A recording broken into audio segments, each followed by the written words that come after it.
that no bank should be too big to fail, then there certainly has been progress in this regard.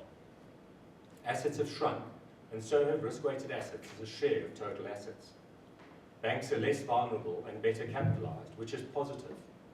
But there has been a collateral impact, starting with the question of whether global banking really has a future.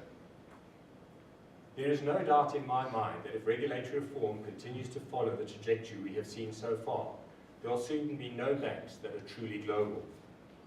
With this retreat of global banks coinciding with increased global connectedness, there is a growing need for banks around the world to remain connected through what is known as correspondent banking relationships. These relationships enable the provision of cross-border payments and play an important role in facilitating trade and the transfer of remittances from abroad. I'm sure there are many of you in the room who know a fellow African from another country on the continent who financially supports his family back home.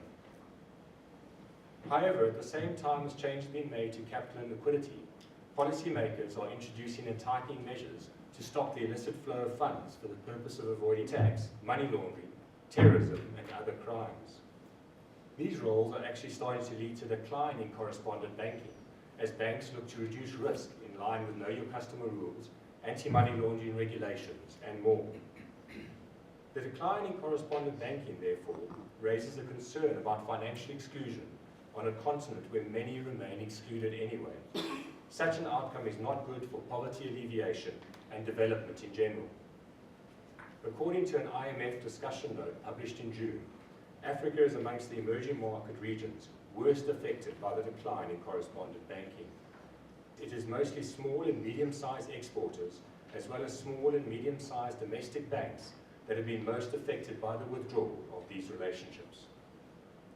For the same report, the IMF surveyed banks and regulatory authorities across the world.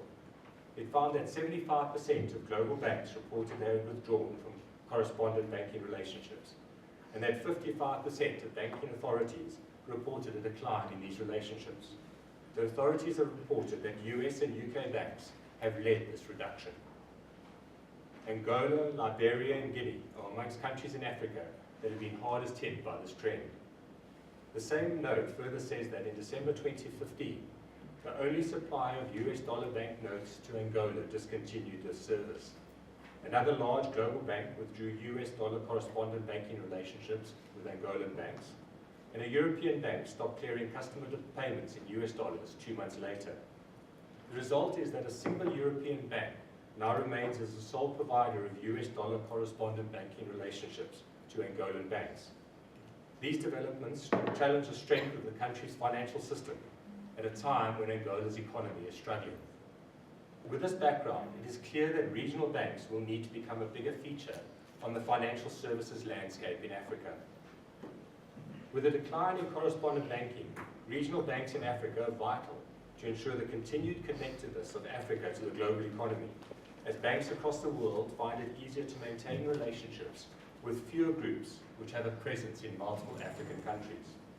In this way, they can continue to ensure connection into Africa for their clients, but also manage their risk by having to maintain a relationship with fewer banks, which they can be comfortable will implement the same policies and controls in all the countries that they operate in. Regional banks are also necessary to effectively and efficiently facilitate regional trade, particularly if Africa is to grow intercontinental trade. It is less onerous for companies with regional expansion opportunities and ambitions to do business across jurisdictions if they can operate with one bank across the region, instead of many banking relationships, which comes with an increased administrative and cost burden. And finally, with the global crisis impacting on global banks' ability to finance infrastructure across Africa, regional banks have had to step into this role, becoming the largest participants in new syndicates and large bilateral loans to finance infrastructure.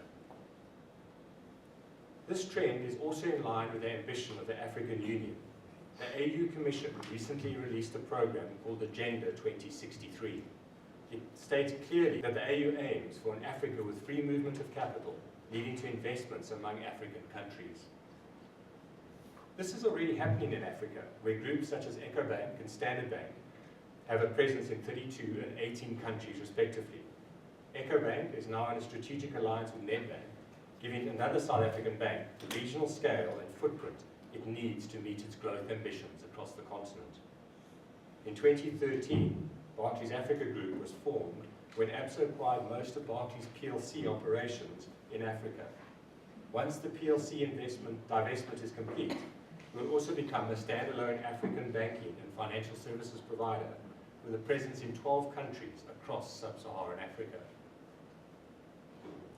The requirement for regional banks might actually not be the case in all regions of the world. In Europe, for example, it may be possible that domestic banks across the region will maintain strong correspondent banking relationships as they operate in jurisdictions with similar regulatory and legal requirements. However, the question is already starting to emerge as to whether regional banks themselves are at risk. I would argue that this is the case for many reasons. Firstly, just as some banks are classified as globally systemic, we will likely see some of the regional banks being viewed as too big to fail in their region. This means that they too will face higher capital requirements, raising costs. Secondly, regulations are not consistently implemented, and regional banks will often operate out of jurisdictions which have higher regulatory requirements. For example, South African-based banks have to comply with Basel III, not only in South Africa, but also in other markets in which they operate, even if those markets have lower capital or regulatory requirements. Again, this has a significant cost impact for regional banks. And thirdly, local regulators or policymakers' actions and requirements may affect how regional banks are able to operate and grow. For example, some countries may require that the local operations of a regional bank are ring-fenced from operations in other geographies in order to prevent contagion and ensure sustainability.